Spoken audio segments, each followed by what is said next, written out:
Welcome back. ఎన్నికలు ముగిశాయి.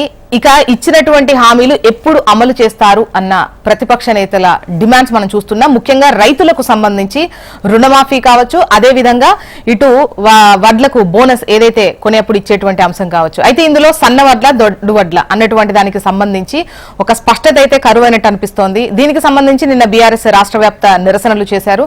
దొడ్డు వడ్లకు కూడా ఇవ్వాల్సిందే. మొన్న ఏదైతే మీడియా చిట్ చాట్ లో రేవంత్ రెడ్డి ఒకవైపు దొడ్డు వడ్లు ఎఫ్సీఐ కొంటున్నటువంటి క్రమంలో సన్న వడ్లకు ఇస్తే బాగుంటుంది అని చూచాయిగా చెప్పినటువంటి క్రమంలో సో అలా ఉండకూడదు, దొడ్డు వడ్లకు కూడా ఇవ్వాల్సిందే అని పట్టుబడుతున్నటువంటి క్రమం అయితే మనం చూస్తున్నాం. సో అదైతే డిసైడ్ అవ్వలేదు, కానీ అలా చెయ్యకూడదు అన్న విధంగా పార్టీల నుంచి వ్యతిరేకత అయితే వినిపిస్తోంది. అండ్ దాంతో పాటు ఈ 10 ఏళ్ల కావస్తోంది విభజన హామీలకు సంబంధించి, విభజన హామీలు ఎన్ని జరిగినాయి, ఏం జరగాలి, ఇంకా జరగాల్సినవి ఏమున్నాయి అన్న దిశగా ఒక నివేదిక అయితే రెడీ చేయమని చెప్పేసి నిన్న సీఎం రేవంత్ రెడ్డి అధికారులను ఆదేశించిన విషయం మనకు తెలిసిందే.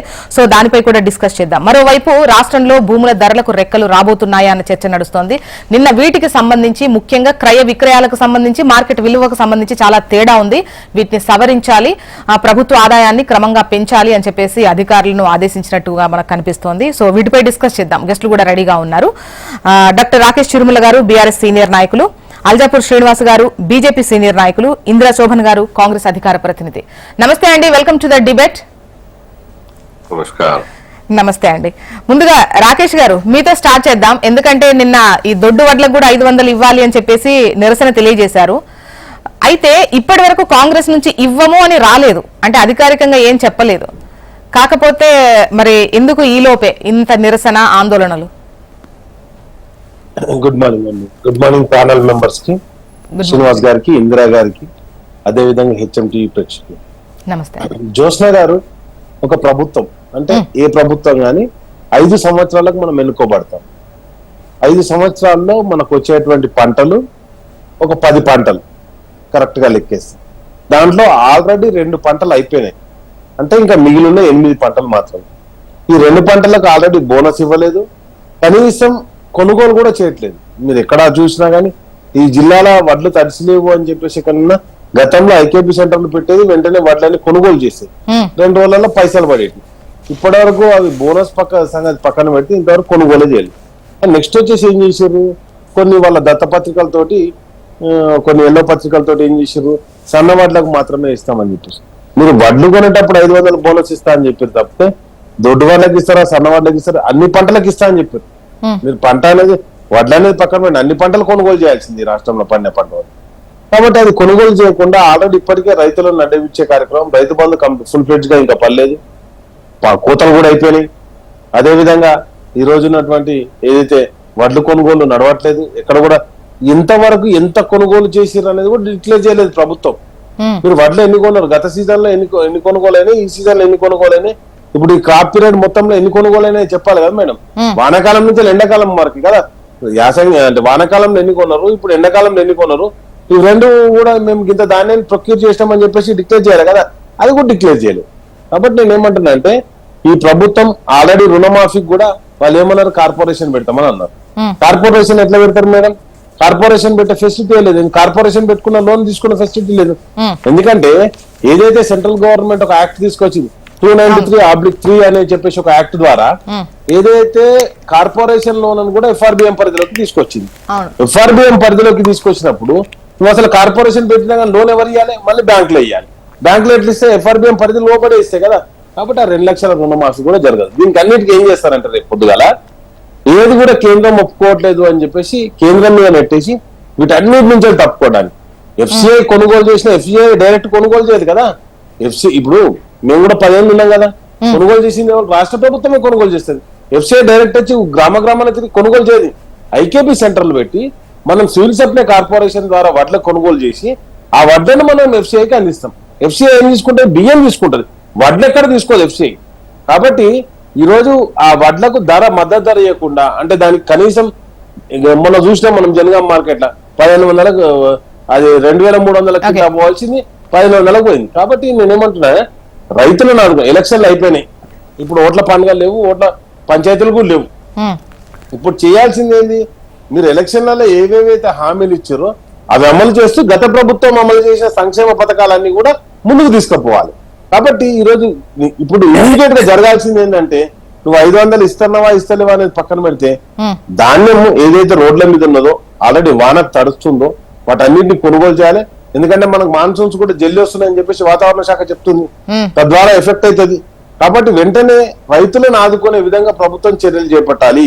ఆ చర్యలు ఎక్కడ కూడా మనకు కనిపించట్లేదు. ఇంతవరకు రైతుకు చేసినటువంటి ఒక్క బెనిఫిట్ ఈ ప్రభుత్వం నుంచి ఒకటి చెప్పమని చెప్పండి. నేనేమంటున్నా అంటే గతంలో మేము ఇచ్చిన 10,000 ఇస్తున్నారు రైతు బంధు, వీళ్ళు రైతు భరోసా 15,000 ఇస్తున్నారు, ఎక్కడ కూడా ఇయ్యలేదు. అది కూడా ఇంకో ఈ సీజన్ కి వేయాల్సింది లాస్ట్ సీజన్ పైసలు ఇంకా పడుతున్నాయి. కాబట్టి ఎక్కడికక్కడ కూడా రైతు గురించి ఆలోచించని ప్రభుత్వం, రైతు వ్యతిరేక ప్రభుత్వం ఉన్నది. కాబట్టి వెంటనే ఆ చర్యలు చేపట్టాలి. ఓకే.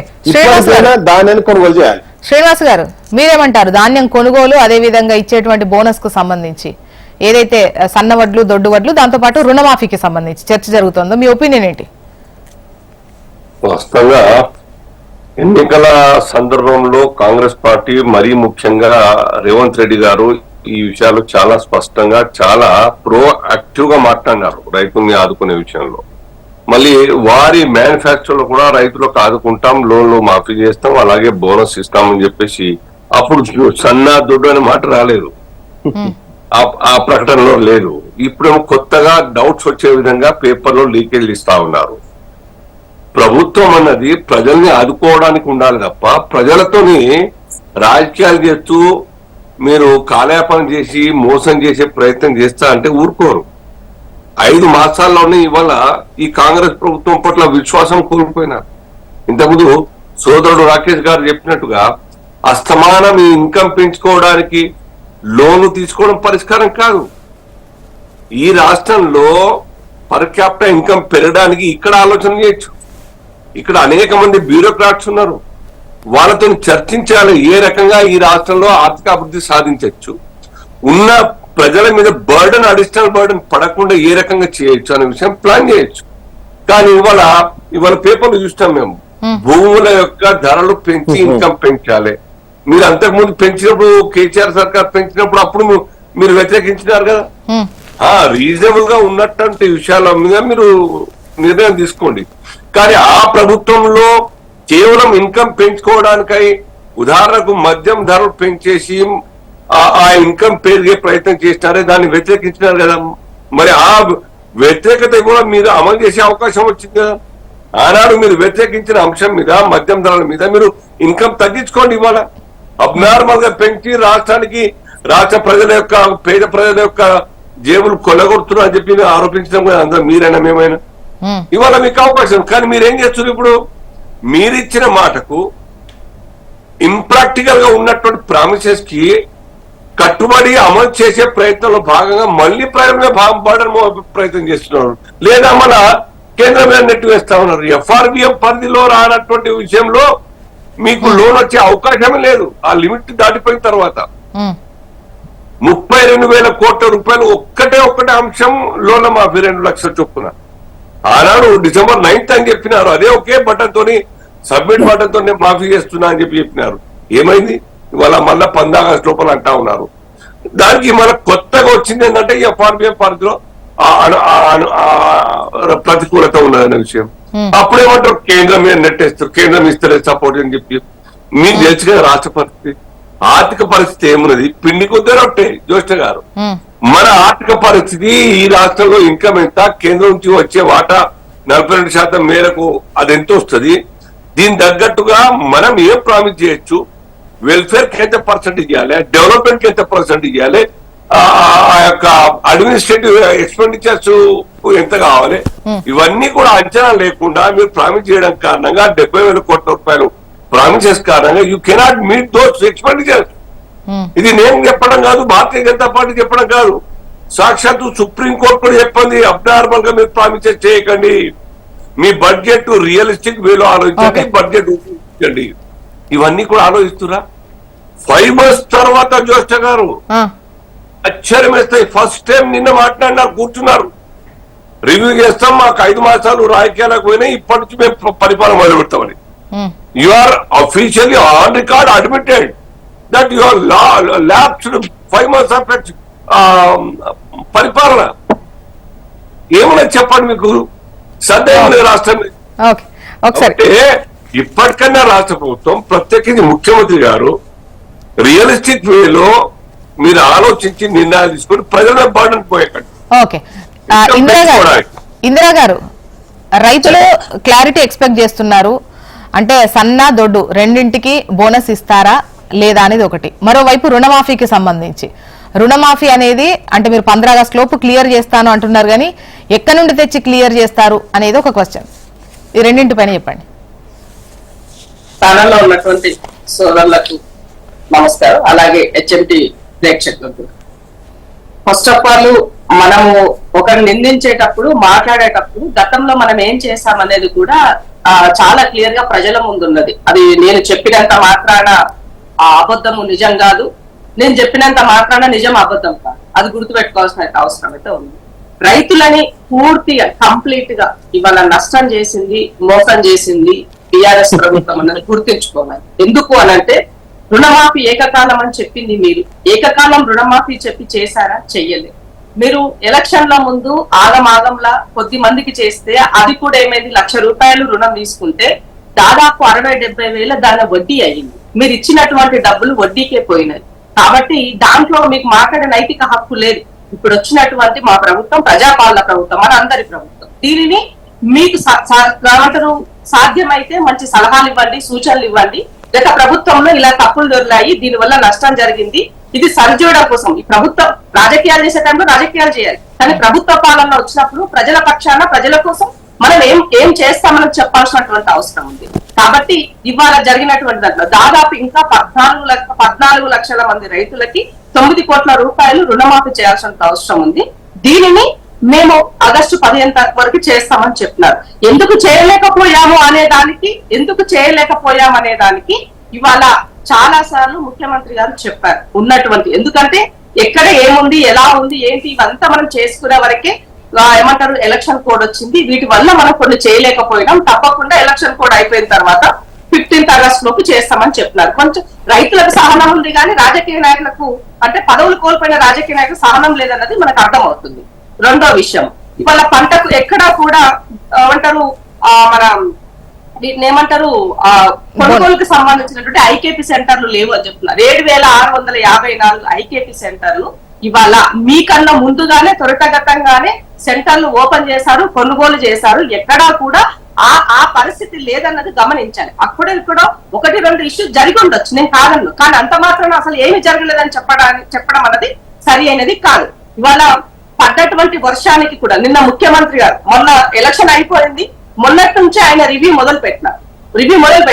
ఇమీడియట్ గా వీటిని చెయ్యండి. ఎక్కడ తడిచిన ఒడ్లున్నా ఏమున్నా కూడా రైతులకి నష్టం జరగద్దు, అవి కొనుగోలు చెయ్యండి అని. అంటే మంత్రి స్థాయిలో తుమ్మల గారు చెప్పారు, ముఖ్యమంత్రి స్థాయిలో రేవంత్ రెడ్డి గారు కూడా రివ్యూ చేస్తున్నారు.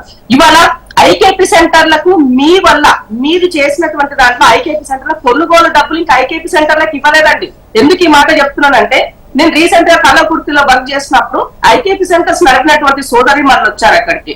సార్ మాకు డబ్బులు రాలేదు, మా పరిస్థితి ఏంటి అని అంటే అక్కడ ఉంటే ఇమీడియట్ గా ఎమ్మెల్యే కసిరెడ్డి గారు వాళ్ళకి కాల్ చేశారు. సార్ ఏంది వీళ్ళ పరిస్థితి, చాలా నెలల ముందు గత 2-3 సంవత్సరాల డబ్బులు వీళ్ళకి పెండింగ్ ఉన్నాయి, అవి క్లియర్ చేయండి, అవి క్లియర్ చేస్తే కొత్త వాటికి వాళ్ళకి మళ్ళీ పనిచేయాల ఉత్సాహం వస్తుందని ఎమ్మెల్యే కసిరెడ్డి గారు మాట్లాడారు కలెక్టర్ గారితో. మాట్లాడారు. ఇప్పుడు రుణమాఫీకి సంబంధం జరగలేదని ఇందాక సోదరులు చెప్పినందుకు నేను ఎక్స్ప్లెనేషన్ ఇవ్వాల్సిన పరిస్థితి ఏర్పడింది.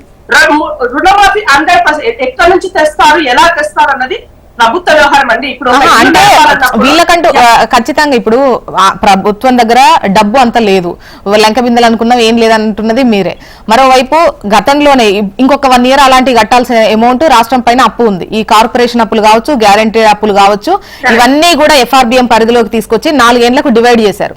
అంటే ఎట్ టైం కట్టమంటే రాష్ట్రాలన్నీ రిక్విజిషన్ పెట్టుకున్నాయి, ఒక్కసారిగా కట్టమంటే మా దగ్గర డబ్బు ఎక్కడిది అని. సో 4 ఏళ్లకు డివైడ్ చేస్తే నాకు తెలిసి ఇంకొక 1 year కట్టాల్సి ఉంటుంది రాష్ట్ర ప్రభుత్వం కూడా. సో ఈ FRBM పరిధిలో ఇప్పుడు కార్పొరేషన్ గ్యారంటీ అప్పులు అన్ని వచ్చినప్పుడు ప్రత్యేక కార్పొరేషన్ ఏర్పాటు చేసి ఎట్లా అప్పు తీసుకొస్తారు, ఎట్లా ఇస్తారు, ఇచ్చే అవకాశం ఉండదు కదా. మరి ఎక్కడి నుండి తీసుకొచ్చి రుణమాఫీ చేస్తారనేది ప్రతిపక్షాల క్వశ్చన్. ఇప్పుడు ఆర్థిక నిపుణులు రఘురామరాజన్ గారితో ముఖ్యమంత్రి కాగానే తనను పిలిచి మాట్లాడినారు. ఆర్థిక పరిస్థితి ఉన్నటువంటి సిచ్యువేషన్ లో మీ సలహా సూచనలు ఇవ్వండి, ఏం చేయొచ్చు, దీన్ని ఎలా అధిగమించవచ్చు అని ఆయనతో మాట్లాడినారు. సో నిన్న జరిగినటువంటి రివ్యూలో రఘురామరాజన్ గారు ఇచ్చినటువంటి సజెషన్ మేరకే ఉన్నటువంటి దాంట్లో ఈ అప్పులను మనం ఎట్లా రీకన్స్ట్రక్ట్ చేసుకోవచ్చు, వడ్డీ భారాన్ని ఎలా తగ్గించుకోవచ్చు, ఎలాంటి బ్యాంకులకి మనము చేసుకున్నట్లు అవుతుందానికి కొంత నిన్న ఏదో జరిగినట్టుగా మనకు కనబడుతుంది. సో తప్పకుండా అండి, ఇప్పుడు ప్రభుత్వమైనా ఇల్లు అయినా ఒకటే, అది గుర్తుంచుకోవాలి. ఇల్లు చిన్నది, ప్రభుత్వం పెద్దది. దీని వనరులు తక్కువ, దాని వనరులు ఎక్కువ. కాబట్టి ఇవాళ అప్పున్నంత మాత్రాన నేను ప్రజలకు ఏం చేయాలని చేతులెత్తే పరిస్థితి లేదు కదా. కానీ కష్టమో నష్టమో ఏదైనా కూడా చేయాల్సిన పరిస్థితి ఉంది, చేస్తారు రేవంత్ రెడ్డి అని. ఎందుకనంటే ఆయనకు ఆ విజన్ ఉన్నది, చెయ్యాలన్నటువంటి ప్రజలు మా పైన ఆశలు చాలా పెట్టుకున్నారు. అయితే ఎట్లా నెరవేరుస్తామని గుర్తుంచుకోవాలి మీరు ఒకటి. ఇప్పుడు వాళ్ళు చేసినటువంటి దాంట్లో వాళ్ళు దుబారా ఖర్చు చేశారు. ఆర్థిక క్రమశిక్షణ అనేది గత ప్రభుత్వంలో లేదు. మేము ఇవాళ ఆర్థిక క్రమశిక్షణని ఇవాళ 100% మేము దాన్ని అమలు చేస్తున్నాం. మీరు చూడండి, ఎక్కడన్నా వేస్ట్ ఖర్చు ఎక్కడన్నా మీకు చేసినట్టు కనబడ్డదా, లేనిపోయినటికి వరాలు ఇచ్చినట్టు ఎక్కడన్నా కనబడిందా? అలా లేదే. ఇవాళ ఉన్నటువంటి వనరులు, మన దగ్గర ఏం వనరులు ఉన్నాయి, కేంద్రం నుంచి మనకి ఇంకా ఏమి రావాలి, ఉన్నటువంటి దాంట్లో మనం ఏ విధంగా వెసులుబాటు తీసుకోవచ్చు, ఇంకేమైనా వాళ్ళేం వరాలు ఇచ్చారు. ముఖ్యంగా చెప్పాలంటే ఈ హామీలు వాళ్ళకన్నా పెద్ద ఎత్తునే మీరు అమలు ఇప్పుడు 6 గ్యారంటీల్లో ఉన్నటువంటి హామీలకు మీ ఖర్చు ఎక్కువ ఉంటది కదా. మీరు అక్కడ గుర్తుపెట్టుకోవాలి, 6 గ్యారంటీలు అన్నది పేరుంది తప్ప దాంట్లో ఉన్నటువంటి 13 హామీలు, ప్రజలకు కావాల్సినటువంటి విద్య ఉంది, వైద్యం ఉంది, గూడు ఉంది, అందులో ఉన్నటువంటి అభివృద్ధి ఉంది. అది మీకు అర్థం కావట్లేదు. ఇస్తా అన్నాడు. ఇవాళ పీఠాల పనులకు భూములు ఇచ్చారు, సందర్భం లేనటువంటి వాళ్ళకి వరాలు గుప్పించారు. ఇలాంటివి చాలా చేశారు. ఎక్కడ అక్కడ వాళ్ళ ప్రపోజల్స్ ఉన్నాయి. కానీ వాళ్ళ కాంగ్రెస్ పార్టీ ఆ పరిస్థితిలో లేదండి, గుర్తుపెట్టుకోవాలి. ఇంకో విషయం ఏంటి అని అంటే చూపిస్తున్నారో తప్పకుండా ప్రజల మెప్పు పొందుతాం. రాకేష్ గారు, ఇప్పుడు ఆగస్టు 15 అంటే ఇదో సంవత్సరం గడువు కాదు, ఇంకా చెప్పాలంటే చాలా టైం అయితే కాదు. ఒక 2 నెలలు ఆగితే తెలిసిపోద్ది అంటే చేస్తారా లేదా అనేది. 2 నెలల కాలం, ఇదొక టర్మ్ టైం కాదు, అట్లీస్ట్ సంవత్సరం కూడా కాదు, 2 నెలల్లో తెలిసిపోతుంది. ఇప్పుడు మీరు అక్కడ గుర్తుపెట్టుకోండి, రాకేష్ గారిని మాట్లాడారు. ఇప్పుడు కాంగ్రెస్ పెట్టిన గడువు ఆగస్టు 15 లోపండి. అది పెద్ద అంటే చాలా పెద్ద గడువు అయితే కాదు.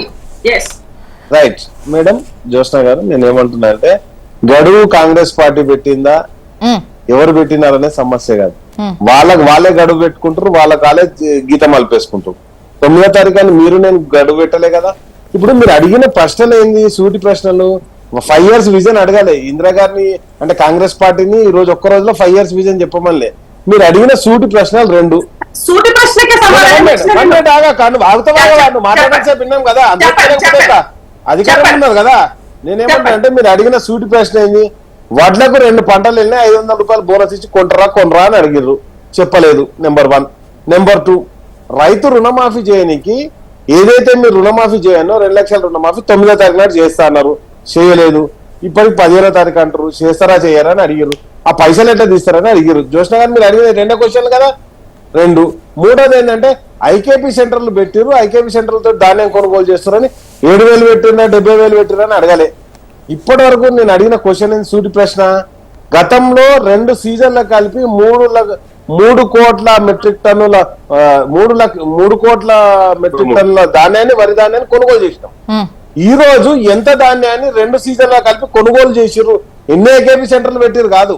అండ్ నెక్స్ట్ వచ్చేసి ఇంతకుముందు అక్కంటుంది ఐకేపీ సెంటర్లలో కొన్న వడ్లకు అన్నిటికీ పైసలు పడ్డాయి.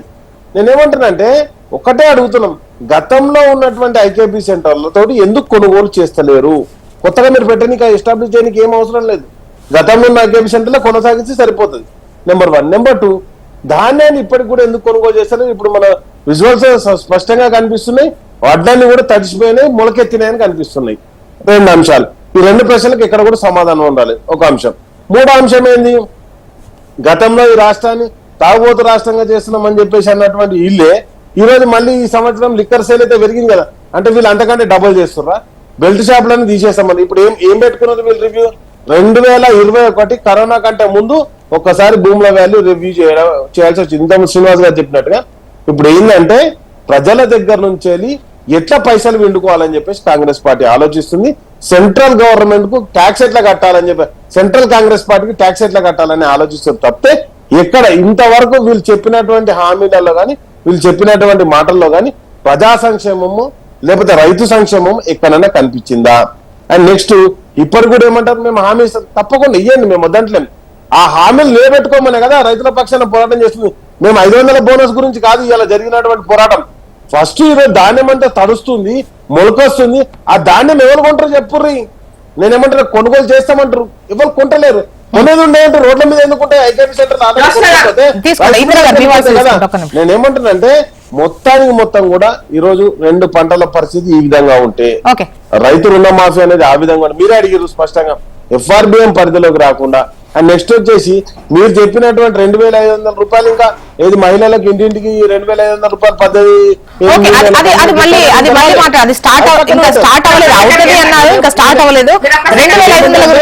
ఇప్పటికిప్పుడు రైతుల గురించి కూడా మీరు నిరసన చేస్తున్నారు కాబట్టి రైతుల సమస్యల పైన జోష్ణ గారు 6 నెలలకు ఒకసారి పంట వెళ్తుంది. పంట వెళ్ళినప్పుడల్లా కొనుగోలు చేయాలి ప్రభుత్వం. 10 ఏళ్ల నుంచి కొనుగోలులో ఎక్కడ నష్టం జరగలేటువంటి ప్రభుత్వం ఈ రోజు ఆల్రెడీ సాగునీరుకు తాగునీరుకు కష్టాలు మొదలైనవి. కానీ నేను అడుగుతుంది ఏంటంటే మళ్ళా పంట కన్నా వీళ్ళు సెట్ కావాలి కదా. ఇందిరా గారు ఇప్పటి వరకు ఎంత పంట కొన్నారు? ఒక సెకండ్ తీసుకుంటా వాయిస్ 30 సెకండ్స్ లో చెప్తారు విషయాన్ని. ఆల్రెడీ వర్షాకాలంలో 500 రూపీస్ బోనస్ ఇస్తామని ముఖ్యమంత్రి గారు స్టేట్మెంట్ ఇచ్చారు, ఆల్రెడీ చెప్పున్నారు. రెండో విషయం FRBM పరిమితి. గతంలో 3.2 ఉన్న FRBM పరిమితి 4% పెంచినటువంటి కేంద్ర ప్రభుత్వం దానికి ఇవాళ మొట్టికాయ వేసింది దానిపైన FRBM పరిధి పెంచలేదు. ఇందిరా గారు ఇప్పుడు రాష్ట్రాల అదే కదా అండి, FRBM పరిధి పెంచాలి మా కేంద్రానికి అంటే ఆ వెసులుబాట్లు ఉన్నాయి మాకు లేవని చెప్పేసి వివిధ రాష్ట్రాలు కూడా కొట్లాడినాయి కదా. అంటే FRBM పరిధి అయితే పెరిగినట్టు లేదు, కాకపోతే సంస్కరణలు ఏదైనా తీసుకొస్తే 0.5% పెంచుతారు. అటువంటి ఏం తెలంగాణలో తీసుకురానట్టున్నారు. ఇందిరా గారు స్ట్రైట్ క్వశ్చన్ అండి, అంటే FRBM పరిధి పెరిగినట్టయితే లేదు, ఏదైనా సంస్కరణ తీసుకొస్తే మాత్రం 0.5% పెంచుతారు. కానీ అటువంటిది తెలంగాణలో ఈ మోటార్లు పెట్టడం కావచ్చు ఇవంటివి ఏం చేయలేదు కదా వీళ్ళు. ఇప్పుడు వీళ్ళు పెట్టినటువంటి పాపాలు, వీళ్ళు చేసినటువంటి అప్పులకు ప్రతి నెల 25,000 కోట్ల రూపాయలు కేవలం మిత్తి అసలే కడుతున్నారండి. ఇవి కడుతూ సంక్షేమాన్ని కొనసాగిస్తుంది ప్రజాపాలన ప్రభుత్వం ఇవాళ. మరి అలాంటప్పుడు మీలాగా మేము ఏమి ఇవ్వకుండా లేమే, మీలాగా మేము ఇప్పుడు మీరు చెప్పినటువంటి మాటల్లో మీ యొక్క దోచుకున్న సొమ్ముతోటి ఈ రాష్ట్రము ఒక దాదాపు శ్రీనివాస్ గారి దగ్గర క్లారిటీ తీసుకున్నామండి. శ్రీనివాస్ గారి దగ్గర క్లారిటీ తీసుకున్నాం. ఇప్పుడు సెంట్రల్ అంటే సెంట్రల్ మద్దతు కూడా చాలా అవసరం ఉంది ప్రస్తుత రాష్ట్ర ఆర్థిక పరిస్థితిని బట్టి. ఎంక్వైరీ అనేది మొదలవుతుంది డెఫినెట్ గా ప్రతి దానికి గత ప్రభుత్వం చేసిన తప్పులను మూల్యం చెల్లించుకుంటది. తెలంగాణ సొమ్ము తిరిగి తీసుకుంటున్నామని ఖచ్చితంగా ప్రధాని మోదీతో భేటీ అవ్వాల్సినటువంటి అవసరం ఉంది. నిన్న ఉన్నటువంటి మీటింగ్ లో కూడా ముఖ్యంగా నిధుల సమీకరణకు సంబంధించి ఇంకా చెప్పాలంటే వడ్డీలు తక్కువ ఎక్కడిస్తున్నారో ఆ బ్యాంకులకు ఇప్పుడున్నటువంటి రుణాలని మళ్లించేటువంటి విషయానికి సంబంధించి పెద్ద ఎత్తునే అంటే ఆలోచన చేస్తున్నట్టుగా అనిపిస్తోంది. సో వడ్డీ కాస్త తగ్గించుకొని లేకపోతే ఆల్టర్నేట్ గా ఉండేటువంటి విషయాలకు సంబంధించి కూడా సెంట్రల్ సపోర్ట్ ఎక్స్పెక్ట్ చేస్తోంది ప్రస్తుత రాష్ట్ర ప్రభుత్వం. సో ఇంకా ఏంటంటే FRBM పరిధికి సంబంధించి లెక్కలు ఎలా ఉన్నాయి, అప్పు పుట్టేటువంటి అవకాశం ఎంతవరకు ఉంది, ప్రస్తుతం ఎంత గడుతున్నారు, దీనికి సంబంధించి సెంట్రల్ దగ్గర లెక్కలేంటి? ఒక్కటి జ్యోష్ణ గారు, రాష్ట్ర ప్రభుత్వం లేదా రాష్ట్ర పార్టీ ప్రామిసెస్ మేరకు ప్రభుత్వంలోకి వచ్చిన తర్వాత అవన్నీ కూడా అమలు చేయడానికి నాకు ఖర్చు కావాలి, ఖర్చు బడ్జెట్ బాగా ఎక్కువ కావాలంటే కేంద్ర ప్రభుత్వం ఇస్తుందా చెప్పండి? మీకోసం మీ ఎన్నికల గెలుపు కోసం ఇక్కడ అబ్నార్మల్ గా ప్రామిసెస్ చేసి ఇంప్రాక్టికల్ ఇష్యూస్, ఇంపాసిబుల్ ఇష్యూస్ అన్ని కూడా ముందర పెట్టి ఖర్చు బడ్జెట్ మొత్తం పరిమాణం పెంచుకున్న తర్వాత ఇవ్వమంటే సాధ్యం కాదు. నేను ఒకటే చెప్తున్నా ఈ యొక్క ప్రభుత్వానికి, యూ జస్ట్ ఫస్ట్ అనుకోండి మెంటల్ గా ప్రిపేర్ కానీ unnecessary promises, unnecessary expenditure holiday declare చేసుకోరు. ఆఫీషియల్ గా అనుకున్నా కానీ హాలిడే డిక్లేర్ చేసుకోరు. దాని తర్వాత ఆల్రెడీ పెండింగ్ డ్యూస్ బకాయిలు ఏవైతే ఎక్కువ రాష్ట్రంలో ఉన్నాయో, ఉదాహరణకు చాలా పెద్ద బడ్జెట్ ఉన్నటువంటి ఒక ఆ కాళేశ్వరం అవన్నీ ఉన్నప్పుడు కూడాను దైనందిన అడ్మినిస్ట్రేషన్ లో ఫేస్ చేస్తున్న ఇష్యూ ట్యూషన్ ఫీజులు కాలేజీలకు స్కూల్లో 3వ సంవత్సరం ఇది ఉమ్, 1000 కోట్ల రూపాయలు డబ్బులు రావాలి. టీచర్లకు సర్కారీ ఎంప్లాయీస్ అయితే 1st కో 5th లోపల శాలరీస్ ముడతాయి. మేనేజ్మెంట్స్ కు డబ్బులు రాకుంటే ఆ యొక్క శాలరీస్ ఆ యొక్క స్టాఫ్ ఎట్లా ఇవ్వగలుగుతారు? ఓకే సుమారుగా అవి ఒక 4500 కోట్ల రూపాయలు, 5000 కోట్ల రూపాయలు. ఇప్పుడు ఇంకా ఈ సంవత్సరం పడితే 9000 కోట్ల రూపాయలు. ఓకే ఇటువంటి పెండింగ్ ఏవైతే ఉన్నాయో ఆరోగ్యశ్రీ కావచ్చు, కాంట్రాక్టర్ కావచ్చు, లేకుంటే కాంట్రాక్టర్ టీచర్లకు కావచ్చు, లెక్చర్లకు కావచ్చు, ఎన్ఎంఏ వాళ్ళకు కావచ్చు, మెడికల్ వాళ్ళకు, ఇవన్నీ కూడా క్లియర్ చేసుకొని ఓకే ఇప్పుడు వాటిపైన ముందుగా పెట్టకుండా ఇక్కడ రుణమాఫీకి సంబంధించి ఫస్ట్ ఫోకస్ గా బోనస్ నే ఫస్ట్ ఫోకస్ గా తీసుకొని ముందుకెళ్తున్నారు. ఖచ్చితంగా రుణమాఫీ చేసి తీరుతామని చెప్పేసి అంటున్నారు. జోష్ణ గారు ఇప్పుడు ఉదాహరణకు అనేక మంది మహిళలు అంటారు, ఇప్పుడు పెద్దలు కూడా అంటారు, మహిళలు కూడా అంటారు కదా, ఎవరికి వాడుకుంటారు బస్సుల్ని. ఎవరు అడిగినా మేము అడిగినామా ఫ్రీ బస్ అని చెప్పేసి. ఆ ఫ్రీ బస్సు దాని కారణంగా కొలాప్స్ అయిపోయింది మొత్తం ట్రాన్స్పోర్ట్ సిస్టమ్ మొత్తంగా కూడా. బస్సులు తిరగడం లేదు. ఆ మహిళలంతా కూడా మొత్తుకుంటా ఉన్నారు. ఇవన్నీ కూడా ఇప్పటికీ ఆర్టీసీకి 1600-1700 కోట్ల రూపాయలు బకాయిలు ఉండి ఉంటాయి ఈ పాటికి 5 నెలల్లో. చెల్లించారు. అది ప్రభుత్వం చెల్లిస్తుంది కదా అండి. 1500 కోట్లు క్లియర్. నేను అంటే డబ్బే కనుక మీ దగ్గర ఉంటే మీరు చెల్లిద్దురు కదా. ప్రతి మాసం చెల్లించాలా డీజిల్ కొన్నది, కనీసం డీజిల్ డబ్బు ఉంటే కదా మీ దగ్గర. డబ్బు లేదు. రెండవది కేసీఆర్ సర్కార్ లో అబ్నార్మల్ గా పెంచినటువంటి ఇంకొక టారిఫ్ ఏంది, ట్రాన్స్కో యొక్క ఛార్జెస్, విద్యుత్ రేట్. ఎన్ని ఛార్జీలు, ఎక్స్ట్రా ఛార్జ్, సబ్ ఛార్జెస్ పేరు మీద, ఇంకో పేరు మీద ఎంత పెంచేస్తారు. అయినా ఆ యొక్క దివాలా తీస్తున్నట్టు ఆ డిపార్ట్మెంట్ కూపం కావడం లేదు. కారణం ఏంది? ఇన్కమ్ తక్కువ, ఖర్చు ఎక్కువ కనబడతా ఉంది. ఇటువంటి కంట్రోల్ చేయడం మొదలు. అవన్నీ కూడా పెంచిన దాన్ని మీరు వ్యతిరేకించినారే, అవన్నీ తగ్గించండి మొదలు. కళ్ళ ముందర రియల్ బడ్జెట్, రియల్ ఇన్కమ్ కళ్ళ ముందర కనబడుతుంది. అప్పుడు మీరు సెట్ చేయండి ఫైనాన్షియల్ డిసిప్లిన్. దాని తర్వాత కొత్త ప్రామిస్ చేయండి. అవన్నీ లేకుండా ప్రామిస్ చేసి ఇంకా ఎవరు పిలిస్తే వాళ్ళకు ఇనాగ్రేషన్ పోయి ఏదో గెస్ట్ గా పిలిస్తే అక్కడ ప్రామిస్ చేయడం 1000 కోట్లు, 2000 కోట్లు, 3000 కోట్లు. ఇది కాదు అడ్మినిస్ట్రేషన్. మీరే అడ్మిట్ చేస్తారు మేము ఇంకా టైం ఇవ్వలే అని చెప్పేసి, ట్రాక్ ఎక్కలే అని చెప్పేసి. ఇప్పటికన్నా ఒక కమిటీ వేయండి. ఆర్థిక డిసిప్లిన్ ఏ రకంగా రావాలి యొక్క రాష్ట్రంలో, ఎట్లా ఈ ఖర్చులు మీట్ చేయాలి, దుబారా ఖర్చులు తగ్గి. అంటే శ్రీనివాస్ గారు, రాష్ట్రానికి ఉన్నటువంటి అప్పులు, రాబడి వ్యయాలకు ఈ లెక్క చూసినట్లయితే అంత ఇబ్బందికర పరిస్థితి తెలంగాణలో ఏం లేదు. ఉన్నటువంటి అంటే ఈ ఫైనాన్షియల్ డిసిప్లిన్ విషయంలో 23వ పొజిషన్ లో ఉన్నది. ముందు చాలా రాష్ట్రాలు ఉన్నాయి, ఈవెన్ బీజేపీ పాలిత రాష్ట్రాలు కూడా ఉన్నాయి. తెలంగాణ అంత ఘోరమైన పొజిషన్ లో ఏం లేదు. జోష్ణ గారు, ఈ దేశంలో ఇన్ని రాష్ట్రాల్లో ఈ 3 లక్షల కోట్ల బడ్జెట్ ఉన్నట్టు రాష్ట్రం ఎన్ని ఉన్నాయి చెప్పండి నాకు. మీరు చూడండి. దో మన డెవలప్డ్ స్టేట్ ఇది. ఇంకా ఇంకా ఇంకా ఇంకా ఈ వేరే రాష్ట్రాలతో పోల్చుకుంటే చాలా పెద్ద మొత్తంలో బడ్జెట్ ఉన్నది. అంటే శ్రీనివాస్ గారు చెప్పేది ఎంత అబద్ధం అనేది మీరు చెప్పిందే. ఏదైతే ఎఫ్ఆర్బిఎం పరిధిని కేంద్ర ప్రభుత్వం కార్పొరేషన్ లోన్ కూడా తీసుకొచ్చినప్పుడు 4 years వాళ్ళకి వెసులుబాటు ఇచ్చారు. ఆ 4 years లోపల అవన్నీ కార్పొరేషన్ లోన్ అన్ని కూడా ఈ ఎఫ్ఆర్బిఎం పరిధికి రావాలని మీరు ఇంతకుముందు ఇందిరా గారికి చెప్పారు. ఎస్, ఎగ్జాక్ట్లీ మీరు చెప్పింది కరెక్ట్. ఎందుకంటే ఎఫ్ఆర్బిఎం పరిధి ఈ సంవత్సరంతో అయిపోతుంది. ఆల్రెడీ ఏదైతే ఇప్పుడు లోన్ అని చెప్తున్నారో మేము ఎఫ్ఆర్బిఎం పరిధికి లోపలే తీసుకోవడం జరిగింది. ఇక్కడ మీరు చెప్తున్నట్టుగా 3,25,000 కోట్ల రూపాయలు మాత్రమే ఇక్కడ రాష్ట్ర ప్రభుత్వం డైరెక్ట్ గా లోన్ లో ఉన్నది. మిగతా ఏదైతే 3 లక్షల రూపాయలు చెప్తున్నటువంటి 3 లక్షల కోట్ల రూపాయలు చెప్తున్నటువంటి అవన్నీ కూడా ఇప్పుడు ధాన్యం గ్యారెంటీ అప్పులు కాదు. అవన్నీ కూడా మళ్ళీ కేంద్ర ప్రభుత్వం దగ్గర మనం ఇప్పుడు ధాన్యం ఉన్నది, ధాన్యం కొనుగోలు చేసిన తర్వాత అది అప్పు కింద కాదు, ధాన్యం కేంద్ర ప్రభుత్వం దగ్గర మనకు డబ్బులు కట్టాలి. ఇప్పుడు సెంట్రల్ మినిస్ట్రీ పార్లమెంట్ లో డిక్లేర్ చేసింది రాష్ట్ర ప్రభుత్వం చేసిన అప్పు ఎంత అంటే 3,25,000 కోట్ల రూపాయలు మాత్రమే అని చెప్పేసి సెంట్రల్ గవర్నమెంట్ ఆల్రెడీ డిక్లేర్ చేసింది డైరెక్ట్ పార్లమెంట్ లో. మీరు నేను చెప్పింది కాదు, కాదు కూడా అదే చెప్పింది. ఇప్పుడు ఏదైతే ఇంకా ఎక్స్ట్రా 3 లక్షలు కడుతుండ్రో వాటన్నిటికి కూడా మనం ఏదైతే ఇన్వెస్ట్ చేసినామో అవన్నీ రీపేమెంట్ అవుతుంటాయి మనం. అండ్ నెక్స్ట్ వచ్చేసి ఇంకోటి ఏంటంటే ఇక్కడ ప్రధానంగా మీరు అడిగినటువంటి ప్రశ్నకి ఎక్కడ కూడా సమాధానం రాలేదు. ఎందుకంటే రావు కూడా, వస్తాయని కూడా ఎక్స్పెక్ట్ చేయదు. కేంద్ర ప్రభుత్వం నిజంగా కూడా ఒకవేళ మేము ఎఫ్ఆర్బిఎం పరిధి దాటి చేసినామా, పక్కనున్న ఆంధ్రప్రదేశ్ కి ఎఫ్ఆర్బిఎం పరిధి దాటి వాళ్ళు అప్పు చేసుకోవడానికి అవకాశం ఇచ్చిన, కానీ తెలంగాణ రాష్ట్రానికి ఇవ్వలేదు.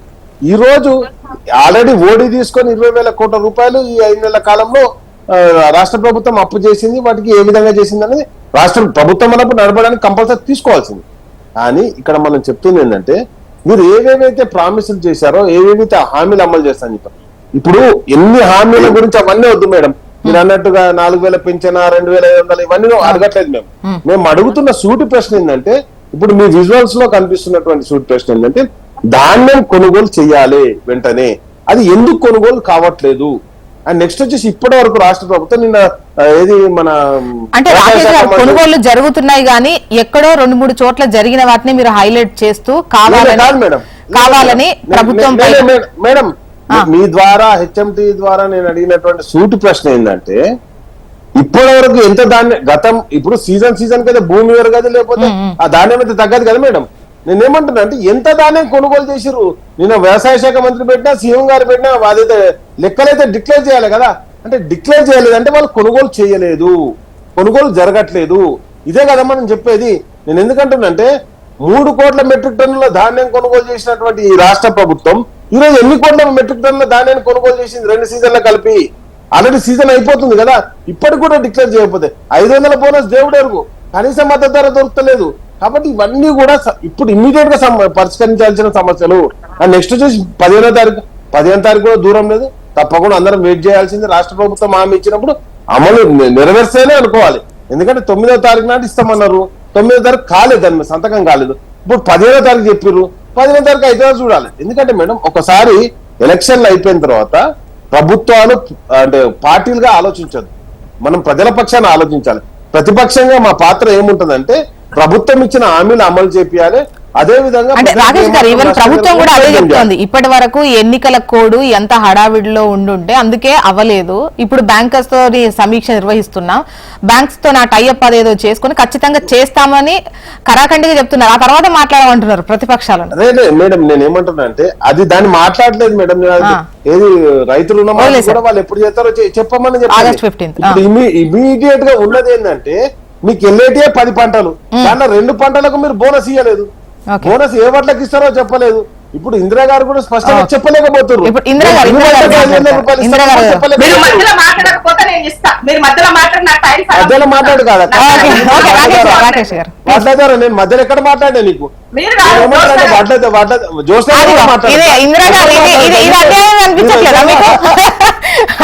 గాంధీ భవన్ అనుకున్నావా? డిస్కషన్ వచ్చినావా అక్క?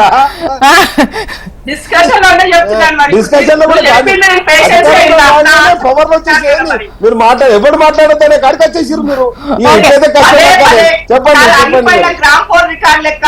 అడిగిపోకపోతే మీరు కొత్త గ్రామ ఫోన్ రికార్డు రాకేష్ గారు 2 నిమిషాలు 2 మినిట్స్ వెయిట్ చేయండి. ఇవాళ రైతు భరోసా, అసలు రైతు బంధు ఇస్తారా, రైతు భరోసా ఇస్తారా అని ఎంత వ్యతిరేకంగా ఎలక్షన్ సమయంలో మాట్లాడినారో వాళ్ళందరికీ సమాధానంగా ఇవాళ 7,500 కోట్ల రూపాయలు ఎలక్షన్ ముందు వేసాము, ఎలక్షన్ మధ్య టైంలో కూడా వేస్తే టిఆర్ఎస్ వాళ్ళు కంప్లైంట్ చేస్తే బీజేపీ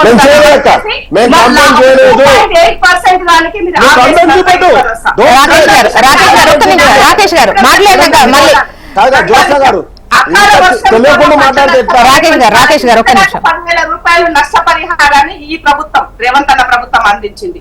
ప్రతి పంటకు ఇవాళ మేము ఏమంటారు మద్దతు ధర ఇవ్వడానికి ఆగస్టు 15 లోపు చేస్తామని చెప్పింది. మరి వీళ్ళేం చేసిండ్రు? రైతు గురించి ఇంత ప్రేమ ఒలుకబోస్తున్నారు కదా మీరు.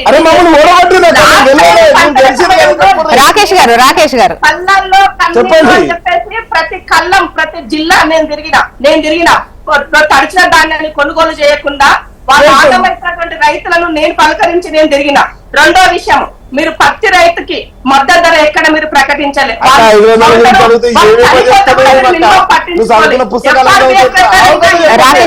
రాకేష్ గారు ఒక్క నిమిషం. ఉన్నారు. ఇది Okay. RTI మీరు అడగండి మేడం, మీరే అడగండి information. చూస్తారు. మూడోది పంటల బీమా పథకం మీరు అమలు చేయలే. కేంద్రం ఇచ్చిన ఫసల్ బీమా యోజన మేడం, మేము ఏం అడిగినాం ఇప్పుడు? Okay, ఒక్క నిమిషం, రాకేష్ గారు, ఒక్క నిమిషం. చెప్పండి. ఆ లైన్ కన్క్లూడ్ చేయనియండి. బీమా యోజన. ఇప్పుడు కాదు అది. రైతుకు బేడీలు వేస్తారు. మీకు మాట్లాడే రైతుకు కాదు. హక్కు చెప్పండి. ఎవరు? ఇప్పుడు రాకేష్ గారు ఇప్పుడు ఇందిరా గారు స్ట్రైట్ క్వశ్చన్. ఇప్పుడు ముఖ్యంగా ఈ వడ్లు కొనుగోళ్లకు సంబంధించి ఆ నెక్స్ట్ సీజన్ కే బోనస్ ఇస్తా అన్నారు.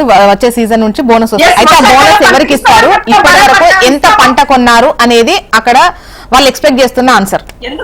ఎందుకంత తొందర పడుతున్నారు? 2 రోజులు ఎందుకు? ప్రతిదీ కూడా మీ ముందు ఉంటది కదా, అంత ఆతృత ఎందుకు?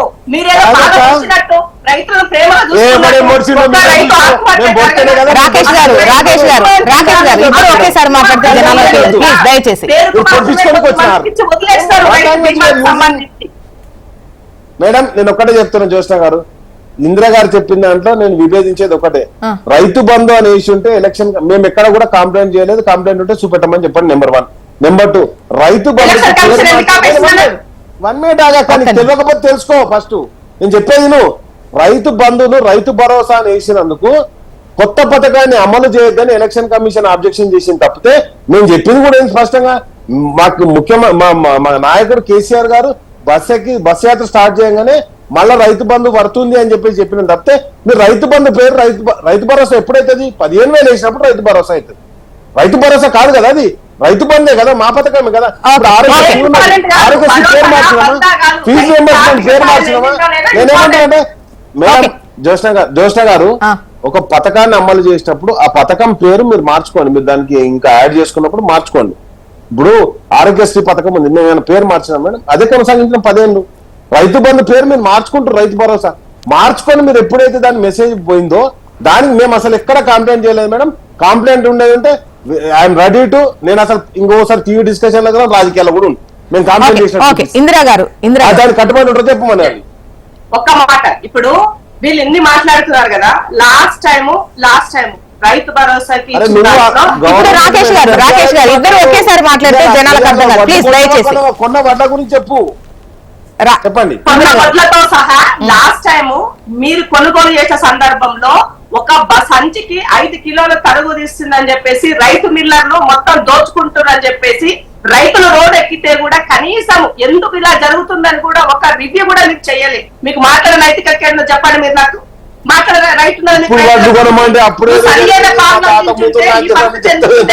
మిమ్మల్ని ప్రజలు అక్కడ ఎందుకు ఒక్క నిమిషం రాకేష్ గారు వాళ్ళు లెక్కలతో సరి చూసుకొని 2-3 రోజుల్లో ఎంత కొన్నాము ఏంటి అని మళ్ళీ ఖచ్చితంగా ఇప్పుడు కొన్న వడ్ల గురించి ప్రతిపక్షాలు కావాలని రాద్ధాంతం చేయడం ఎందుకు అంటున్నారు? లేలే కాదు జ్యోత్స్న గారు, మరి నేను రివ్యూకు ముఖ్యమంత్రి ధరలు పెంచడానికి, మద్యం ధరలు పెంచడానికి, భూముల ధరలు. శ్రీనివాస్ గారు ఒక్క నిమిషం, రాకేష్ గారు ఒక్క నిమిషం, ఇందిరా గారు ఒక్క నిమిషం ప్లీజ్. ఒకటే మాట క్లియర్ గా చెప్తా. మరి నిన్న ముఖ్యమంత్రి గారు రివ్యూలో కూర్చున్నది మద్యం ధరలు పెంచడానికి, భూముల ధరలు పెంచడానికి, పైసలు దోసుకోనికి కూర్చున్నది. నిన్న రివ్యూలో చెప్పాలి కదా. ఇప్పుడు ఒకేసారి ఒక్కో మీటింగ్ జరుగుతుందండి. వాళ్ళు నిన్న పెట్టుకున్న మీటింగ్ అది, మొన్న పెట్టుకుంది ఇంకోటి ఉంటుంది, రేపు దాని మీద మీటింగ్ పెట్టుకుంటారు. రైతుల గురించి కాదని చెప్తారు. సంతోషం అమ్మా, సంతోషం. చెప్పింది రైతుల గురించి కాదు. అదే మనం చెప్పిండు 40,000 కోట్లు నేను దోసుకుని ఆపుతానని చెప్పిండు ఆయన. రాకేష్ గారు పేరు తీయలే, మీకు మాట్లాడి మీకు వినవలేకపోతే మేము ఏం చేయలేదు గారు. ఇందిరా గారు ఒక్క నిమిషం. రాకేష్ గారు నిన్న రాబడుల మీద పెట్టుకున్నారు, మొన్న వర్షం మీద పెట్టుకుంటారు, ఇంకో రోజు కొనుగోళ్ల మీద పెట్టుకున్నారు, ఒక్కో రోజు నిన్న పెట్టుకున్నది ఏంటి అంటే వాళ్ళు ఏం సమాధానం అట్లా అదే లెక్క. అరే మేడం, నేను ఏమడుగుతున్నా అంటే కొనుగోలు చేయాల్సింది ఇప్పుడే, తర్వాత పెట్టుకుందామని నీకు ఉండదు. ఓకే శ్రీనివాస్ గారు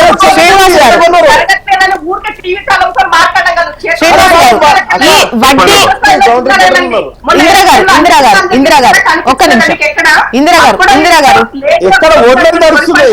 వర్షానికి తడిచి ఉండొచ్చు, కానీ అంత మాత్రం తప్పకుండా ప్రతి గింజ కొంటాం. రాకేష్ గారు ఒకసారి శ్రీనివాస్ గారు మాట్లాడిన తర్వాత మళ్ళీ మాట్లాడదాం. శ్రీనివాస్ గారు ఇప్పుడు రాష్ట్రం అప్పులకు సంబంధించి కావచ్చు, కట్టే వడ్డీకి సంబంధించి కావచ్చు, ఎక్కడ రాయితీలు ఉంటాయా, తక్కువ వడ్డీ ఏ బ్యాంక్ లో ఉన్నాయి, వీటన్నిటికి సంబంధించి అధ్యయనం చేస్తున్నారు. ఒక్క నిమిషం, అధ్యయనం చేస్తున్నారు. సో దీనికోసం అంటే సెంట్రల్ సపోర్ట్ కూడా అవసరం ఉంటుంది. అంటే ఒక బ్యాంక్ నుండి ఇంకో బ్యాంకుకు మార్చుకోవడానికి ఆ సపోర్ట్ అవసరము. సో సెంట్రల్ ఒకసారి ప్రధానితో కూడా చర్చించేటువంటి అవకాశాలు ఉన్నాయి అని చెప్పేసి అంటున్నారు. అంటే మీరు సంక్షేమ పథకాలకు కొత్తగా నిధులు ఇమ్మని కానీ ఎక్స్ట్రా అమౌంట్ ఇమ్మని కానీ కాదు, ఈ వెసులుబాట్లకు సంబంధించి రాష్ట్రానికి ఎంతవరకు సపోర్ట్ ఉంటుంది సెంట్రల్ నుంచి? అది సెంట్రల్ గవర్నమెంట్ యొక్క పరిధిలో రాదు. ఆర్బీఐ ఆర్బీఐ అనుమతించాలి. ఏ బ్యాంకు తక్కువ ఉన్నాయో అలా అనుమతి ఇవ్వాలి. కానీ ఆర్బీఐ రూల్స్ ప్రకారంగా అన్ని బ్యాంకులు ఆల్మోస్ట్ అన్ని బ్యాంకులు సేమ్ రేట్ ఆఫ్ తేడా ఉండదు. డెఫినెట్ గా రాష్ట్ర ప్రభుత్వం మొన్నటి దాకా నాకు తెలిసింది కొద్దిగా 60,000 కోట్ల రూపాయల యొక్క లోన్ తీసుకోవడానికి జపాన్ సంప్రదించింది. జపాన్ వాళ్ళు ఇక్కడికి వచ్చిపోయినారు. దాని మీద వాళ్ళే చెప్పాలి సర్కార్ వాళ్ళ ప్రయత్నం ఏమైంది, ఏం అడ్డంకులు వచ్చినాయి, ఏం కండిషన్స్ పెట్టినారు, ఎంత రేట్ ఆఫ్ ఇంట్రెస్ట్ అని చెప్పాలి. అది ఎందుకు ఆగిందని చెప్పాలి. అంటే అస్తమాన అప్పుల గురించి వెతకడం షికారు కోసం నేను అదే చెప్తున్నా. ఈ యొక్క ఖర్చులు పెంచుకుంటా పోయి అనవసరమైనటువంటి యొక్క ప్రయత్నాలు చేయడం ద్వారా అడ్మినిస్ట్రేషన్ మొత్తం కొలాప్స్ అవుతుంది. దివాలా ఇంకా ఇంకా దివాలా తీస్తాం. లాస్ట్ సర్కార్ భూముల మీదమ్మా జోసా గారు కాస్ట్లీ భూములు హైదరాబాద్ చుట్టూ హైకోర్టు అబ్జెక్షన్ చేసిన తర్వాత కూడా హైకోర్టు ఏమన్నది, రాష్ట్ర ప్రభుత్వం యజమాని కాదు ఆస్తులకు, కేవలం అయితే నిన్న మీటింగ్ జరిగినటువంటి వాటిల్లో ఈ తక్కువ వడ్డీకి రుణాలు ఇచ్చే జైకా, ఏడీబీ, కొరియన్ బ్యాంక్ ఇవి ఉన్నాయి కదా, వీటికి సంబంధించి రఘురామ్ రాజన్ సూచనతో మోదీతో సీఎం భేటీ అయ్యేటువంటి అవకాశం ఉంది అని చెప్పేసి అన్నారు. ఇలా చేస్తే గనక రీస్ట్రక్చరింగ్ ద్వారా 4% తగ్గనున్నటువంటి పర్సెంటేజ్ వడ్డీ అని చెప్పేసి ఒకటి చెప్తున్నారు. మళ్ళీ అప్పుడు పర్సెంటేజ్ ఎట్లా తగ్గదని అనుకుంటాం. మరి ఈ బ్యాంక్స్ నుండి ఆ వెసులుబాట్లు ఉన్నాయి అంటారా? చెప్తారా రాకేష్ గారు? ఇది ప్రభుత్వాలకు సంబంధం. నేను ఒకటే చెప్తాను. ఈ రోజు రాష్ట్ర ప్రభుత్వం ఆర్బీఐ అనుమతి అంటే మనం ఇది ఎఫ్ఆర్బిఎం పరిధిలో ఈ దేశంలో ఉన్నటువంటి ఏ బ్యాంకుల నుంచి కూడా అప్పు తీసుకోవచ్చు. ఎఫ్ఆర్బిఎం పరిధికి లోబడి అది ఆర్బీఐ డిక్టేట్ చేస్తుంది. ఎప్పుడైతే విదేశీ బ్యాంకుల నుంచి మనం లోన్ తీసుకోవాలన్నప్పుడు వాళ్ళ టర్మ్స్ అండ్ కండిషన్స్ అన్నిటికీ మనం ఒప్పుకోవాలి. నెంబర్ 1. నెంబర్ 2, దానికి సెంట్రల్ గవర్నమెంట్ షూరిటీ ఇవ్వాలి. Central government means RBI, central government రెండు కలిసి షూరిటీ ఇవ్వాలి. షూరిటీ గ్యారంటీ ఇవ్వాలి. ఆ గ్యారంటీ సెంట్రల్ గవర్నమెంట్ ఇంతవరకు ఎప్పుడు కూడా ఈ రాష్ట్రానికి ఇవ్వలేదు. ఏ రాష్ట్రానికి కూడా ఇస్తలేదు. ఎందుకు ఇస్తలేదంటే ఆ అప్పులు చేసిన తర్వాత ఒకవేళ స్టేట్ గవర్నమెంట్ కట్టలేని పరిస్థితిలో దాన్ని సెంట్రల్ గవర్నమెంట్ లోన్ కింద కన్వర్ట్ అవుతుంది. కాబట్టి వీళ్ళు ఇచ్చేటువంటి ఏ రాష్ట్రం ఏ పార్టీ గాని ఇచ్చేటువంటి హామీలకు మేము రెస్పాన్సిబిలిటీ కాదు అని చెప్పి సెంట్రల్ గవర్నమెంట్ ఏ రాష్ట్రానికి కూడా గ్యారంటీలు ఇవ్వట్లేదు ఇప్పుడు. కాబట్టి నేనేమంటున్నా అంటే ఇది అమలు కాని వాటిని అయితాయేమో వస్తాయేమో అని చెప్పేసి ప్రజలను మభ్యపెట్టడమే తప్పితే ఎక్కడ కూడా విదేశీ బ్యాంకు నుంచే లోన్ తీసుకోవాలంటే compulsory must and should central government దానికి గ్యారంటీ సంతకం పెట్టాలి, షూరిటీ సంతకం పెట్టాలి. కాబట్టి ఈ రోజు రైతు రుణమాఫీకి కార్పొరేషన్ ఏర్పాటు చేస్తా అన్నా, ఏదైతే దానికి ఇంట్రెస్ట్ రేట్ తగ్గిస్తా అన్నా కానీ దాన్ని సెంట్రల్ గవర్నమెంట్ ను బ్లఫ్ చేయడానికి, సెంట్రల్ గవర్నమెంట్ నెట్టేసి తప్పుకోవడానికి తప్పితే ఎక్కడ కూడా బ్యాంకింగ్ ఫెసిలిటీ. అండ్ ఫైనల్ గా ఇందిరా గారు గత ప్రభుత్వము ఎంత అప్పు చేసినా ఏం చేసినా కూడా అంటే దేశంలోనే చేశాము మేము అంటే ఈ కామెంట్ కూడా చేశారు గతంలో, మేమేమి విదేశీ బ్యాంకుల నుంచి అప్పేం తీసుకురాలేదు, పరిధికి లోబడే తీసుకొచ్చామన్న కామెంట్ చేశారు. ఇప్పుడు ఇవి తీర్చడం కోసం లేదంటే తగ్గించుకోవడం కోసమో ఇంకా ఇంకా ఏంటంటే వాళ్ళు పెట్టేటువంటి ఇవి ఉంటాయి రూల్స్ అండ్ రెగ్యులేషన్స్ కు లోబడే ఉండాలి. సో ఇప్పుడు విదేశాల నుంచి అప్పు తీసుకునేటువంటి ప్రయత్నం ప్రస్తుత ప్రభుత్వం చేస్తుందా? ఇప్పుడు వాటికి సంబంధించి మనకి ఎలాంటి క్లారిటీ లేదు. జస్ట్ పేపర్ లో నిన్న వచ్చిన దాని గురించి మనం మాట్లాడుతున్నాం. కాబట్టి ప్రభుత్వం తీసుకున్నటువంటి నిర్ణయాల్లో నేను అంత వేగంగా దాన్ని నేను బయటకి చెప్పలేనటువంటి పరిస్థితి. రెండో విషయం ఏంటి అని అంటే గత ప్రభుత్వం వివిధ కార్పొరేషన్ల పేరుతో 7 లక్షల కోట్ల రూపాయలు అన్ని కలిపి వచ్చినటువంటి అప్పు. ఈ అప్పుని ఇవాళ తీర్చడం కోసము నానా రకంగా ఇబ్బందులు పడుతున్నాం. నిజంగానే ఈ అప్పు లేకపోయింటే ఇవాళ మనం ఇంకో రకంగా ప్రయత్నం చేయాల్సినటువంటి పరిస్థితి ఉండేది కాదు. కాబట్టి ఈ పాపము 80% వాళ్ళది ఉన్నది, 100% వాళ్ళ పాపం ఉన్నది. కాబట్టి దానిని వాళ్ళు ఉన్నటువంటి ప్రభుత్వము దాన్ని అధిగమిస్తూ అవసరం ఉన్నది. మూడో విషయం ఏంటి అని అంటే ఇవాళ కేంద్రము అంత ఈజీగా చేతులు దులుపుకుంటారని నేను అనుకోను. ఎందుకంటే కేంద్రం అంటే రాష్ట్రం కూడా అందులో ఉన్నటువంటి భాగమే కదా. ఇప్పుడు మీకొకరికి సపోర్ట్ చేసి సైన్ చేస్తే అన్ని రాష్ట్రాలు అడుగుతాయి కదా. పార్టీలు వేరే ఉండొచ్చు, ఒక్క మాట చూస్తారు, పార్టీలు వేరే ఉండొచ్చు. ప్రభుత్వ పరంగా కేంద్ర ప్రభుత్వంలో రాష్ట్ర ప్రభుత్వాలు కూడా అంతర్లీనంగా ఉన్నట్లే అర్థము. ఇందిరా గారు కరెక్టే. ఇప్పుడు మన ఒక తెలంగాణ రాష్ట్రమే కదా, మిగతా రాష్ట్రాలు కూడా ఆర్థిక ఇబ్బందుల్లో ఉన్నాయి. వాళ్ళు కూడా ఇలాగే ఫైన్ పెట్టమని అడుగుతారు, ఒప్పుకోమంటారు, షూరిటీ ఇమ్మంటారు సెంట్రల్. వాళ్ళకి బాధ్యత ఉంటుంది కదా, ప్రజల సంక్షేమం కోసం వాళ్ళు బాధ్యత లేదని దులుపుకుంటే. ఓకే చూద్దాం. అయినా మీరు పెద్ద టైం ఏం కాదు, August 15th అంటే ఈ లోపు తెలిసిపోతుంది. నెక్స్ట్ సీజన్ కోసం ఎట్లాగో బోనస్ ఇస్తా అన్నారు, మరి దేనికి ఇస్తారో కూడా ఈ లోపు తెలిసిపోతుంది. చూద్దామండి. And thank you so much discussion లో పార్టిసిపేట్ చేసినందుకు ఇందిరా గారు, రాకేష్ గారు, శ్రీనివాస్ గారు. థ్యాంక్ యూ అండి. ఇది వాళ్ళ న్యూస్ అనాలిసిస్. చూస్తూనే ఉండండి HM TV. వార్త ఆగదు, నిజం దాగదు.